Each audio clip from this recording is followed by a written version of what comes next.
Hello, everybody. Ephraim Schwartz over here, calling from the holy city of Yerushalayim today. I am sitting here in Rechavia. Beautiful, beautiful day, Chanuka time. My menorah is over there, if you can see it. And there's just something special about being in Yerushalayim. I'm actually going to put my phone down today so that nobody can fetch about it. And I'm wearing my Hanukkah tie. Very important. It's not Hanukkah unless I have the Hanukkah tie. There's something special about being in Yerushalayim for Hanukkah. I always try to come here, to walk around the old city of Yerushalayim and to see menorahs all over the place at night. And then to recite Ma'ariv and say, Lahadlik neres b'chatzros kodshecha, that this was what it looked like. Menorahs all over the place. People lit candles in honor of the holiday. It gives the words Bayomim Ahem Bazman Hazeh incredible meaning because we're in Yerushalayim once again. So I try to come here. And while I was here, I had this incredible idea I wanted to share with you and some incredible story as well. But let's talk a little bit about Hanukkah. The Gemara asks a question. My Hanukkah, Gemara and Shabbos, my Hanukkah, what is Hanukkah? I'm sure you've all heard this Gemara in almost every drasha that you've heard. I still have to play with this thing, even though I'm putting my phone down so that the light's not in my eyes. My Hanukkah. And you have to ask yourself, what do you mean, what's Hanukkah? The Gemara is written a few hundred years after the Jewish people have been celebrating Hanukkah for centuries. What's the Gemara's question, even, my Hanukkah, and why is it asking that question? And then the Gemara gives a teretz, an answer that I don't know if we would all have said, right? The Gemara tells us what we know, that on the 25th day of Kislev, they said it's Hanukkah for 8 days, and the Greeks came in, you can't fast, and you can't give eulogies, and the Greeks came into the temple, and they were metama, all of the oil over there in the Heichal, and when the Malchus Chashmonaim became strong, and they conquered them, they checked, and they couldn't find any oil, except for one flask with the Kohen Gadol's seal on it, that was only enough there to last for 1 day, and they lit it, and a miracle happened, and it lasted for 8 days, and the next year they established it as a holiday. And does that answer the question of what Hanukkah is? Now you know what Hanukkah is? We found a flask of oil, we lit it, it lasted for 8 days. I mean, there was a huge victory, there was a huge wars, there was a few wars, and we won. We beat this incredible empire, like we say in Al-Nizim, Rabbi Yad Matim, I mean, it was, that comes down to that little flask of oil. And it's a perplexing thing. Certainly, let's look at modern views. Now, I'll share with you a story why I think it makes the question even more vivid. During the 6-Day War, we conquered Yerushalayim in 1 day. According to some, there wasn't even a bullet that was fired in the old city of Yerushalayim. And they come running to the kotel, and tears are pouring down their face, and they're blowing the shofar, and Harabayis biadenu. And the chief rabbi turns to the army. He goes, "What's on the schedule for tomorrow?" They said, "Well, tomorrow we're going to go to Hebron." Hebron? Jews haven't been allowed in Hebron for 900 years. I want to be there when you conquer the city of Hebron. They said, "No problem." The next morning, Rabbi Goren wakes up, turns to his gabbai. He goes, "Where's the army?" He goes, "They left." He goes, "They left without me?" Now, Hebron, get in, Sa. And they get in their Jeep, they fly over to Hebron, he pulls up to the Mars Machpelah, bangs on the door, it's locked, shoots bullets onto the door, they open the gate, and the Arabs are waving a white flag, they surrender. He's walking around there on the top of the Mars Machpelah with the gabbai, and he turns to the gabbai after a few minutes, he goes, "Where's the army?" Well, the army's on the hill next door. They were waiting for Rabbi Goren to come before they went into the city. They're looking with their binoculars, and they see Rabbi Goren standing there on top of Mars Machpelah waving an Israeli flag. Single-handedly conquered the Mars Machpelah, the city of Hebron. 200 Arabs there that surrendered him. Now, let me ask you a question. If I talked about what the 6-Day War was, if you asked me, what was the 6-Day War? And he told me, well, Rabbi Goren didn't have a flag to hang when he came into Mars Machpelah, and which he didn't, in fact. And actually, he had one from Yerushalayim, because when they conquered Yerushalayim the previous day, they also didn't have a flag to hang, because they never thought it would go so quickly. And some lady had pulled out a bed sheet, and she drew blue stripes and a Magen David, and it was a drawn flag, a drawn flag.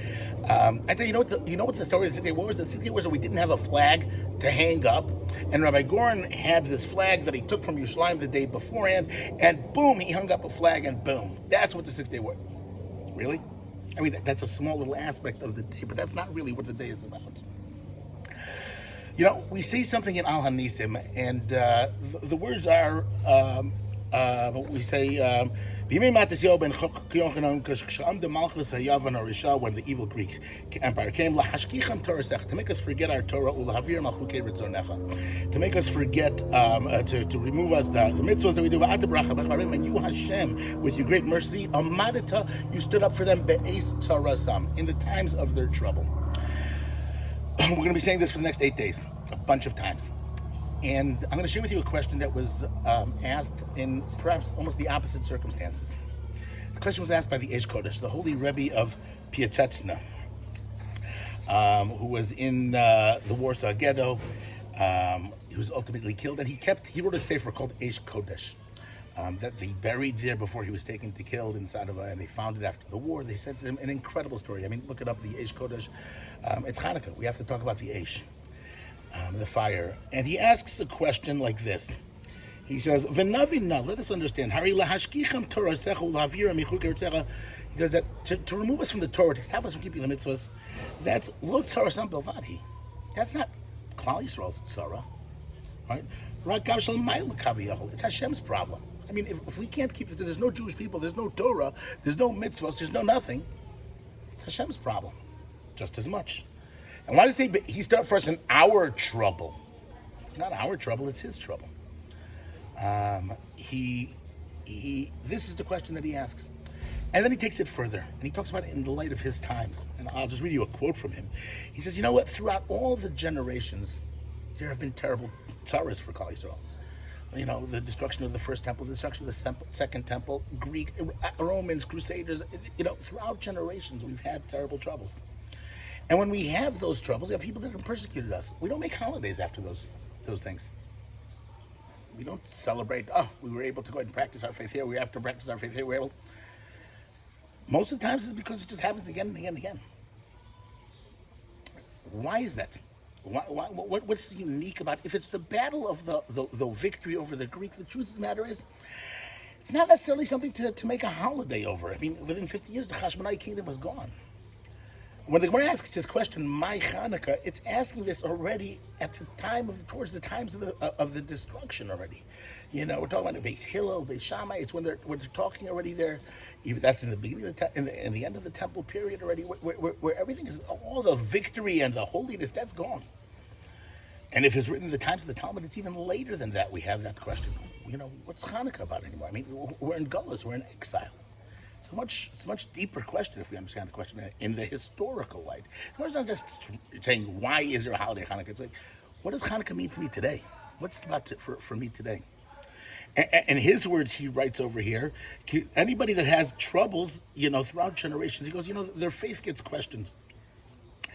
And he says, why do we have questions and questions? Remember, these troubles, that pains that we're having, it's only one little bit every few hundred years we have something like this. There's nothing new. And people that say that we've never had this before, they're making a mistake. In Beis Hamikdash, in Beitar, we've always had troubles. He writes that in 1941. In 1940. In 1941, he made a little note on the bottom there. He goes, you know, that was only the troubles that we had till 1941. Right? But the tzaras that are happening today, with terrible deaths since 1942, we've never had anything like this. And Hashem Yirachem Aleinu. Hashem should save us. Yatzleinu Miyadam Karafan should save us like them immediately. And he writes this Yud Ches Kislev. 8 days before Hanukkah, he's writing this in 1942. Unbelievable just to read those words. Very powerful. And so he asks, what is this? What makes this holiday? What is Hanukkah all about? And he says, you know what it is about? It's not about the battle. It's not about the war. It's about us finding a flask of oil, us willing to sacrifice ourselves to find that flask of oil. He said, because why did they do that? Why were they looking for the oil? Why were they trying to find the oil? He says, because they understood that their entire victory wasn't a physical victory. It was a victory to go ahead and to spread the light of Hashem. The victory that we suffered, the war that we fought, was for one purpose, that we should have Hashem. You know what our trouble was? We say in Al-Nizim? Trouble was they weren't trying to kill us. Trouble was that they tried to destroy your Torah, Hashem. And I'm scared, if we don't have that Torah, if we don't have that light, if we don't have the mitzvahs, what's going to happen to you? And Hashem says, if that's what your tzara is, he writes, he goes, if the tzara, your trouble is my pain and my light, then I'm going to go ahead and help you win the victory. And then we'll get that back again. What's Hanukkah? What's the eternal message of Hanukkah? The eternal message of Hanukkah in all of our goals is that we can always find that light of oil. We should always be searching to go ahead and bring that purity into the world. It doesn't make a difference if we're in Auschwitz, we're in the concentration camps, we're in the Warsaw Ghetto. That's what Hanukkah is about. It's not about killing Greeks. It's not about getting an independent Jewish country, because we've lost that, we've had that. It's about finding that little jug of oil and saying, I'm going to sacrifice to bring that shemen. Shemen is the same words as neshama, to bring that soul back to life, right? That's what the Gemara is asking. What is the eternal message of Hanukkah? Rabbi Goren puts up that flag in Hebron. Moshe Dayan comes in afterwards and he says, take down that flag. This is the Arab area. And Rabbi Goren goes, what? I'd let you take the Harabayas, and I still regret that. But if you take the flag down from the place where our forefathers, ancestors from the city of Hebron, he says, not only that, Dayan says, no Jews are allowed in here. You have to take off your shoes before you come in here. This is a mosque if they want to go pray. And he wants to put up a sign to that effect. Rabbi Goren says, that's not happening. We fought here so that Jews could come and pray. It's not about having some places to live where they're not going to persecute us anymore. We came here to connect to our forefathers. Rabbi Goren stood there, and he wouldn't let them take the flag. After Rabbi Goren left, they put up a sign, no shoes. They took down the flag, that special flag. And the soldier that took it down drove back to Yerushalayim, following the orders of Moshe Dayan. He was killed in a car accident on the way back.